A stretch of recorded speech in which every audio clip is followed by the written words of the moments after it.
सब कुछ पाना है। आ जाओ दिल ने तुझे पुकारा है। आ जाओ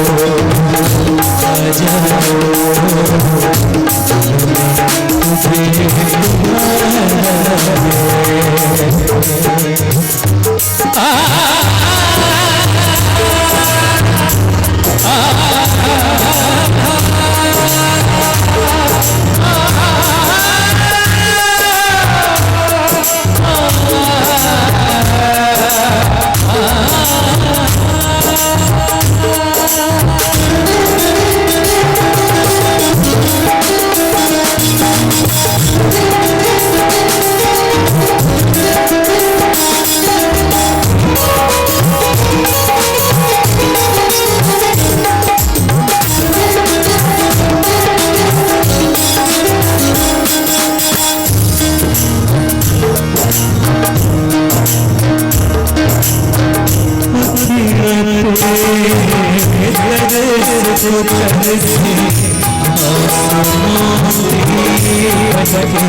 दुखों में ही तुम आक्रांत, दुखों से गिरे तुम मर न जाना, तुम आनंदित होकर मरना, आनंदित होकर, और जो आनंदित होकर मरता है वो कभी मरता ही नहीं है। और मैं चाहता हूं कि तुम आनंदित हो जाओ, जिससे तुम भी अमृत पथ पर बढ़ सको, प्रेम पथ, अमृत पथ, प्रभु पथ, अमृत्यु पथ, मृत्यु से अमृत्यु की यात्रा पर निकल चलो। इसलिए तुम्हारे जीवन में तुम्हारे गुरु का आना हुआ है। विचारों में जियोगे समाप्त हो जाओगे, विचारों में जियोगे बिना पाए सूख जाओगे, विचारों में जियोगे भीग नहीं पाओगे, विचारों में जियोगे जी नहीं पाओगे। अगर जीना है उनसे जिसे जीने के बाद जीने की भी लिप्सा छूट जाती है इस संसार सागर में, तो विचार को छोड़ दो, सुनने में आए। एक प्रेमी होता है जो नाच नाच के उसे प्राप्त कर लेता है, ध्यान में चला जाता है। एक प्रेमी होता है जो नाचते नाचते नाचते नाचते ध्यान में चला जाता है, सुनने में चला जाता है।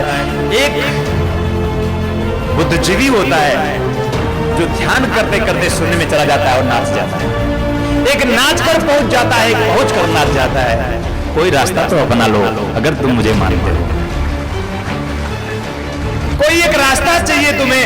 मैं गुरु हूं, तुम्हारा पथ प्रदर्शक, मार्गदर्शक। तुम्हें मैं निर्देशित करता हूं कि कोई एक रास्ता तुम अपना लो, ध्यान का या प्रेम का। अगर तुम विचार करते हो तो ध्यान में उतरो, अगर तुम प्रेम करते हो तो नित्य में उतरो। गोविंद के पास पहुंचा तो देखा ये तो मेरा गुरु ही था। कहां था? खोज रहा था मैं, भटक रहा था मैं। क्या साधक हूं मैं, क्या शिष्य हूं मैं कि गुरु मिला है और मैं गोविंद खोज रहा हूं। गुरु को जिन जिन लोगों ने जिया गोविंद पाया। आज गुरु पूर्णिमा है, इसलिए थोड़े कबीर साहब को भी छूना जरूरी था। छू ही लेंगे क्योंकि कबीर मुझे छू रहे हैं, हम कबीर को छू रहे हैं। राशि भी एक है, वो भी कबीर, हम कमल। राशि बड़ी परफेक्ट है, कबीर और कमल की, कृष्ण और कमल की। ये सन्नाटा जो है ये चाहता हूं मैं तुम्हें, ये रिक्त स्थान चाहता हूं मैं, खालीपन चाहता हूं मैं। हा?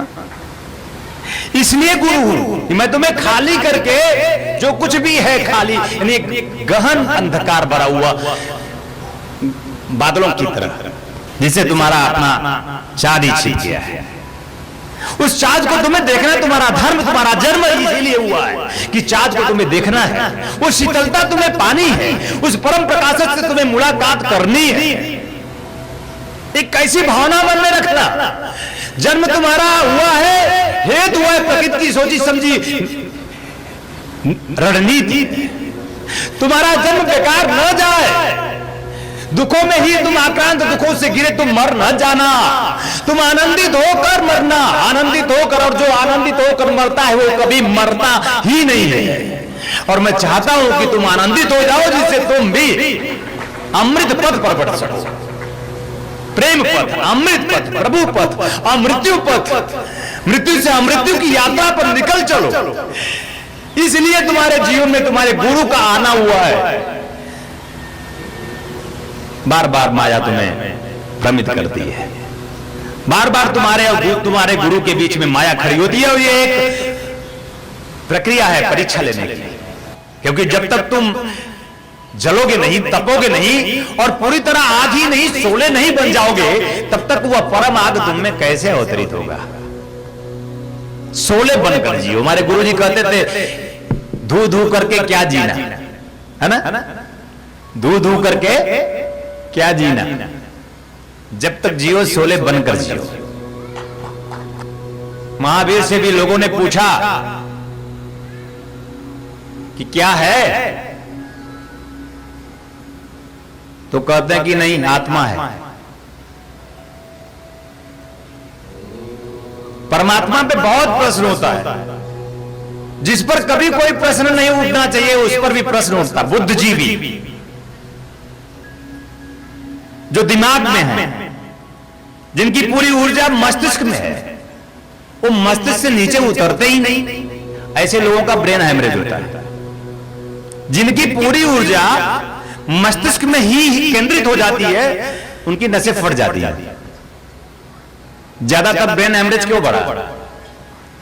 जब मैंने मां के गर्भ से जन्म लिया था तो मैं नाभि से जुड़ा था, अपनी मां के नाभि से, और 10-15 मिनट बाद उस नाभि से मेरा विच्छेदन कर दिया गया। बड़ी पीड़ा सहा, तुम सबने भी सहा, भूल गए। एक पीड़ा मां सहती है जन्म देते समय, और एक पीड़ा वो संतान जो जन्म लेती है या लेता है। दोनों पीड़ित रहते हैं। दुष्य पीड़ा, यानी जन्मत, गोस्वामी जी कहते जन्मत दुष्य पीड़ा, जन्म लेना दुष्य पीड़ा से, यानी ऐसी पीड़ा जो सही ना जा सके, ऐसी पीड़ा से तुम गुजरे हो, जन्म लियो। जन्म पीड़ा है और तुम लगते हो समझदार बुद्धिजीवी, ढोल बजाते हैं। आ गया, मैं मर रहा था, अभी मरने आया है। मरने में कोई ढोल बजाता है? पीड़ा से गुजर। उस पुत्र से पूछा जाए, या उस पुत्री से जो जन्म, या उस मां से पूछो जो जन्म दे रही है, वो ढोल पसंद नहीं करेगी। लेकिन ये जितने बाप लोग ढोल बजवाते हैं, किया गया। बाप मतलब बुद्धि। आज का जो बाप है वो केवल बुद्धि में ही रहता है। बुद्धि मतलब विचार। विचारों में जियोगे समाप्त हो जाओगे। विचारों में जियोगे बिना पाए सूख जाओगे। विचारों में जियोगे भीग नहीं पाओगे। विचारों में जियोगे जी नहीं पाओगे। अगर जीना है उसे जिसे जीने के बाद जीने की भी लिप्सा छूट जाती है इस संसार सागर में, तो विचार को छोड़ दो, शून्य में आओ। महावीर ने कहा कि परमात्मा का विचार ही छोड़ दो, है ही नहीं, आत्मा है। कहां है? तुम में है, अब खोजो। जब कह दिया खोजो तुम में, तो चल पड़े प्रश्न करके, क्योंकि प्रेम तो था नहीं कि खोज लेते। देखो प्रेमी ही खोज पाता है। प्रश्न करने वाला उसे कभी प्राप्त नहीं करता, लेकिन प्रेम हो जाए तो पल में मिल जाता है। और मैं सिर्फ इसलिए बार बार तुम्हें संबोधित करता हूं, तुम्हें देखता हूं, तुम्हें निहारता हूं कि तुम्हें किसी पल में प्रेम हो जाए, और जिस पल में प्रेम हो जाएगा तुम पा जाओगे। पूछना भी नहीं पड़ेगा, और स्वाद बताना भी चाहोगे तो बता नहीं पाओगे, क्योंकि कबीर साहब ने लिखा है, गूंगे केरी सरकरा। एक गूंगे को शक्कर खिला दो और पूछे स्वाद बता दो, कैसा है स्वाद, तो क्या बताएगा। और वहीं पर बुद्ध थे। बुद्ध से पूछा ईश्वर होता है, आत्मा या परमात्मा? उन्होंने कहा कुछ नहीं होता, होता ही नहीं, ईश्वर नहीं होता। ये सब निषेधात्मक स्थितियों से, दो स्थितियां होती है, एक होता है निषेध, यानी नहीं कह करके भी हम ईश्वर का नाम लेते हैं। उस समय का जो काल था वो बुद्धिजीवियों का काल था, जिनकी पूरी ऊर्जा मस्तिष्क में केंद्रित हो गई थी। तो वो प्रश्नों से ही ईश्वर को जानना चाहते थे, और प्रश्न से उत्तर कभी नहीं मिलता। ईश्वर के संबंध में प्रश्न उत्तर नहीं मिलेंगे। ईश्वर के संबंध में प्रेम गुरु से ईश्वर दिला देता है। बुद्ध ने इनकार कर दिया, जो है वो सो है, श्वास। इसके ध्यान के माध्यम से उस शून्य, वो शून्य है। शून्य मतलब शून्य, गणित कर ही नहीं सकते, वह शून्य है, गणित खत्म। शून्य मतलब शून्य, और शून्य की खोज अगर कहीं हुई तो वो भारत में हुई। तो क्या करें कि आंखें बंद करके बैठ जाओ, उस शून्य को खोजने में लग जाओ। शून्य है वो, उसे पाने में लग जाओ।